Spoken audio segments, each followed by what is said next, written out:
जय हिंद दोस्तों। तो आजना विडियो में આપણે ધોરણ 8 इंग्लिश વિષયની 18 એપ્રિલ 2026 ની દ્વિતીય પરીક્ષાનું સંપૂર્ણ પેપર સોલ્યુશન જોવાના છીએ। માટે વિડિયો પૂરો જોજો, વિડિયોને લાઈક કરજો, તમારા બધા મિત્રો સાથે શેર કરજો। તો ચાલો શરૂ કરીએ આજનો વિડિયો। दोस्तों ધોરણ 8 इंग्लिश વિષયની 18 એપ્રિલ 2026 ની દ્વિતીય પરીક્ષાનું સંપૂર્ણ પેપર સોલ્યુશન પીડીએફ ફોર્મેટમાં ડાઉનલોડ કરવા માટેની લિંક આ વિડિયોના ડિસ્ક્રિપ્શનમાં આપેલી છે। તેના પર ક્લિક કરીને તમે ક્વેશ્ચન પેપરની અને તેના સંપૂર્ણ પેપર સોલ્યુશનની એમ બંને પીડીએફ ને સૌથી પહેલા डाउनलॉड કરી શકો છો। અથવા તો દોસ્તો પેપર સોલ્યુશનની પીડીએફ ડાઉનલોડ કરવા માટે તમારે ગૂગલ ઉપર સર્ચ કરવાનું છે www.mygkguru.in।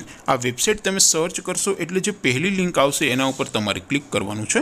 જેવું ક્લિક કરશો એટલે સોલ્યુશન માટેની mygkguru.in આ વેબસાઇટ ઓપન થઈ જશે।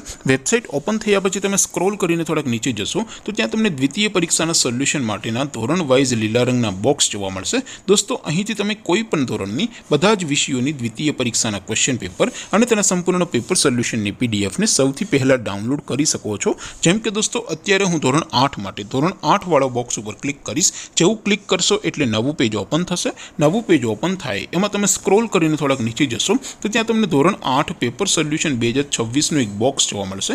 જેમાં દોસ્તો સૌથી નીચે લખેલું છે ધોરણ 8 ઇંગ્લિશ પેપર। તેની સામે ડાઉનલોડ બટન છે તો એ ડાઉનલોડ ઉપર ક્લિક કરશો તો ધોરણ 8 અંગ્રેજી વિષયની દ્વિતીય પરીક્ષાનું ક્વેશ્ચન પેપર પીડીએફ ફોર્મેટમાં ડાઉનલોડ થઈ જશે। તેની નીચે લખેલું છે ધોરણ 8 ઇંગ્લિશ સોલ્યુશન। તેની સામે પણ ડાઉનલોડ બટન છે તો એ ડાઉનલોડ ઉપર ક્લિક કરશો તો ધોરણ 8 અંગ્રેજી વિષયની દ્વિતીય પરીક્ષાનું સંપૂર્ણ પેપર સોલ્યુશન પીડીએફ ફોર્મેટમાં ડાઉનલોડ થઈ જશે। તો દોસ્તો આવી રીતે તમે ધોરણ 8ના બધા જ વિષયોની દ્વિતીય પરીક્ષાના ક્વેશ્ચન પેપર અને તેના સંપૂર્ણ પેપર સોલ્યુશનની પીડીએફને www.mygkguru.in આ વેબસાઇટ પરથી ડાઉનલોડ કરી શકો છો।